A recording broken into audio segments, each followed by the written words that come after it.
We're excited you're joining the Fraser family, so we thought we'd give you a quick overview of the building so you can plan your next or your first visit. The first thing you'll see is our Cool Kentucky exhibit.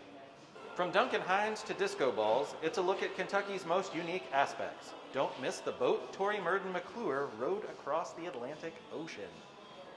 The bathrooms are on the left side of the building, and they're right here.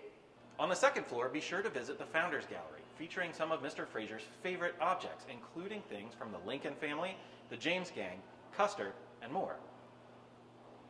Celebrating the Sounds of Kentucky features objects from Randy Asher, Bill Monroe, My Morning Jacket, even the Hill Sisters, who wrote the song Happy Birthday. Our Stewart collection of historic miniatures is one of the finest in the world.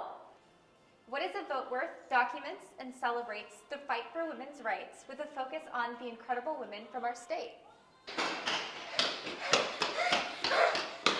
Okay.